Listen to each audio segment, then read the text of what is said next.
हाय नमस्कार दोस्तों, कैसे हो आप लोग। आशा करता हूँ आप लोग बहुत अच्छे होंगे। काफ़ी दिनों के बाद मैं नया ब्लॉग लेके आ रहा हूँ। तो आज फोकस है आरआईएल के एजीएम के बारे में। तो कल ही आरआईएल का रिलायंस ने अपना एनुअल जनरल मीटिंग किया, जिसमें उन्होंने बहुत सारी बड़ी बड़ी प्लान्स अपने अनाउंसमेंट की और ये भी दावा किया कि आने वाले 2027 तक वो अपना ओवरऑल वैल्यू को डबल कर देंगे। जी हाँ, ओवरऑल वैल्यू को डबल कर देंगे। तो जानने के लिए देखते हैं, बहुत कुछ उन्होंने नया नया आई मीन शेयर किया। कुछ चीज़ें हमें पता थी और आज हम जानेंगे कि उनके फोकस एरिया क्या है, ताकि ये समझ में आए कि आरआईएल के स्ट्रेंथ और बिजनेस प्लान कितना स्ट्रांगली आगे बढ़ रहा है। मुकेश अंबानी साहब ने अपना ये प्लान शेयर किया है और जिन्होंने उसमें कहा है कि अपने 50वें एजीएम में वो अपने ओवरऑल बिजनेस वैल्यू को करीब डबल कर देंगे, जो कि काफ़ी ये शो करता है कि रिलायंस अपने बिजनेस को इस तरह से ट्रांसफॉर्म कर रही है ताकि वो उसे उस तरह स्केल अप कर पाए। तो आगे बढ़ते हुए हम ये देखते हैं कि मुकेश अंबानी ने अपने बच्चों को ये सारे तीन बिजनेसेस को, जो उनके कोर तीन बिजनेस हैं जैसे कि Reliance telecommunication, retail and energy, उसको स्प्लिट कर दिया है और अपने तीनों बच्चों के बीच में इसको डिस्ट्रीब्यूट किया है। आकाश अंबानी रिलायंस जियो को लीड करेंगे, जो कि आने वाले समय में इंडिया की बहुत बड़ी टेलीकॉम ग्रुप ऑलरेडी बन चुकी है और ये बन जाएगी 5G को लॉन्च करते हुए। उसके बारे में आगे एक प्लान देखते हैं। अनंत अंबानी, जो कि रिसेंटली धीरे धीरे उन्होंने इंटरेस्ट दिखाया और वो फोकस कर रहे हैं न्यू एनर्जीज एनर्जी बिजनेसेस पे और ज़्यादातर अपना समय आजकल स्पेंड कर रहे हैं जामनगर में और बहुत सारे इन्वेस्टमेंट्स के ऊपर। तो ये इस एरिया को देखेंगे। और ईशा अंबानी देखेंगी पूरा रिलायंस रिटेल को, जो कि रिलायंस जियो और रिटेल के साथ अमलगमेटेड है। तो अगले 5 साल में अगर आप देखें तो 75,000 करोड़ का इन्वेस्टमेंट का प्लान है। तो फटाफट चलिए देखते हैं रिलायंस जियो के रोड मैप के बारे में। तो रिलायंस जियो का फोकस ये है कि वो आने वाले समय में इंडिया के सबसे मोस्ट एडवांस और पावरफुल 5G नेटवर्क बनेगी और इसे लीड करेंगे आकाश अंबानी। और अगर आप देखें तो इनका टारगेट है दिवाली से या दिवाली तक ये 5G को ऑफिशियली रोल आउट कर देंगे और पैन इंडिया में प्लान है दिसंबर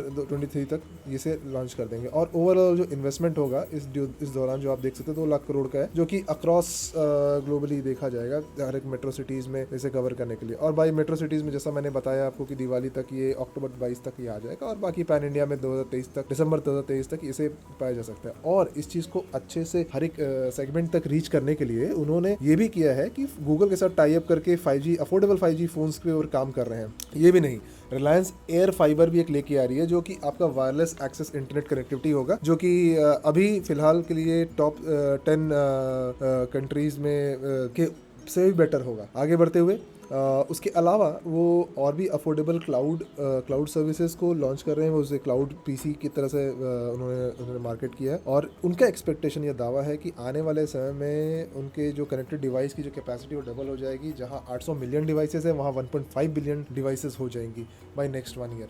तो काफ़ी फोकस टारगेट है। रिलायंस जियो का फोकस कितना है कम्युनिकेशन नेटवर्क पे, और हमारे जो यंग लीडर हैं वो भी उनके। आगे बढ़ते हुए चलिए रिलायंस रिटेल के रोड मैप के वो देखें।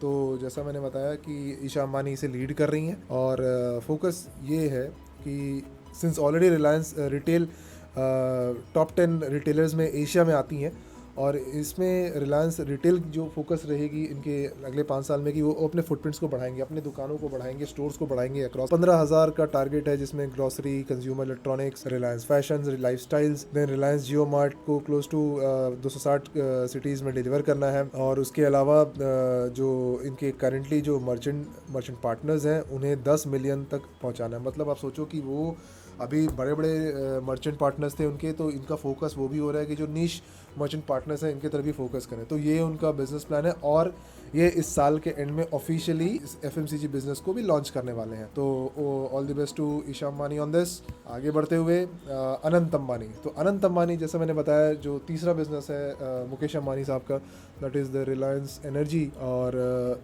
इसमें वो पूरी तरह से फोकस कर रहे हैं, जिसपे इनका फोकस है किस तरह से इस एनर्जी बिजनेस को ट्रांसफॉर्म करके नई इमर्जिंग टेक्नोलॉजी से फोकस करें, लेस कार्बन, जैसे कि लेस कार्बन में फोकस करें। तो आप देख सकते हो कि ये बहुत सारी कंपनी से स्ट्रेटेजिक पार्टनरशिप कर रही हैं और रिलायंस बाय द वे 5वां गीगा फैक्ट्री का सेटअप भी कर रहा है, जिसमें उन्होंने अभी तक कुछ कैपेक्स वगैरह या कुछ इन्वेस्टमेंट वगैरह डिस्क्लोज नहीं किया है, बट इनका भी फोकस है पावर इलेक्ट्रॉनिक्स की तरफ। सोलर की तरफ बात करें तो ये भी अपना सोलर इन्वेस्टमेंट का कैपेसिटी को इंक्रीज कर रही हैं। और जैसा मैंने बताया, आईएल गीगा फैक्ट्री जो मैन्युफैक्चरिंग स्टार्ट करेगी मॉड्यूल्स का 2024 तक, तो वहाँ पे इनका इनिशियल कैपेसिटी जो 10 गीगावाट होगा उसको स्केल अप कर देंगे 2026 तक 20 गीगावाट तक का। तो आप सोचो कि हमारा मेक इन इंडिया में ही ये सारी डेवलपमेंट होंगी, ये सोलर पैनल्स वगैरह मैन्युफैक्चर होंगी।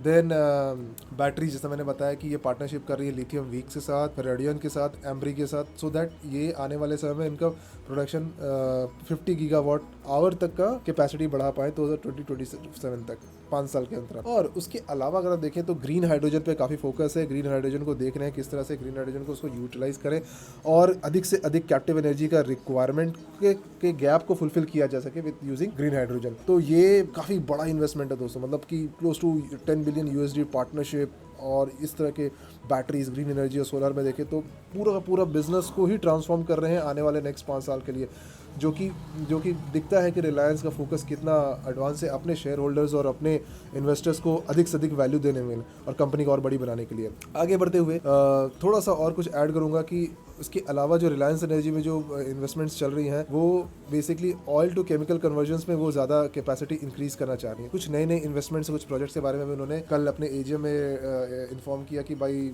2026 उन्होंने एक वर्ल्ड का largest single train 3 metric ton का प्लांट दहेज में बनाएंगे। फिर अलग plastic PVC capacity, manufacturing capacity उसे इंक्रीज करेंगे। फिर कार्बन फाइबर प्लांट्स पे फोकस करेंगे, जो कि इंडिया का क्या वर्ल्ड का सबसे बड़ा कार्बन फाइबर प्लांट होगा, जो कि कहीं नहीं है। जो इन सब पे उनके फोकस रहेंगे। फिर इसके अलावा उनकी कमिश्निंग और डोमेस्टिक गैस प्रोडक्शंस पे उनका फोकस रहेगा। और रिलायंस फोकस करेगी अपना एनर्जी कंजम्पशन को रिड्यूस करने के लिए दहेज और हिजीरा साइट्स के ऊपर यूजिंग ग्रीन एनर्जी। तो ये सारे फोकस हैं जो इन्वेस्टमेंट तो करेंगे बट वो अपने सिस्टम्स और अपने बिजनेसेस को भी और सस्टेनेबल बनाने की कोशिश करेंगे। तो दोस्तों आने वाले समय में अगर आप देखिए तो जल्दी ही रिलायंस जियो लिस्ट होने वाली है, मतलब वैल्यू अनलॉक करने का ऑप्शन स्टार्ट होने वाला है रिलायंस का। तो मैं बोलूँगा इस पे इन्वेस्ट करें, इस पर कड़ी नज़र रखें और मौका देख के ज़रूर रहें, बिकॉज रिलायंस अब उस पोजीशन पर आ गई है जब वो डिमर्ज करके या अपने आप से डिमर्ज करके बहुत नई नई वैल्यूज़ को स्पेशली तीन वैल्यूज़ को रिलायंस एनर्जी, रिलायंस रिटेल और रिलायंस जियो को डिमर्ज करेगी और लिस्ट करेगी। तो उसका ट्रू पोटेंशियल मार्केट में आएगा। तो ये आशा करता हूँ दोस्तों आपको ये रिसर्च और ये कल का एजीएम का दिया हुआ हाई ब्रीफ की नोट्स आपको पसंद आया होगा। ज़रूर से लाइक करें, सब्सक्राइब करें और ज़्यादा से लोगों को शेयर करें। थैंक यू दोस्तों।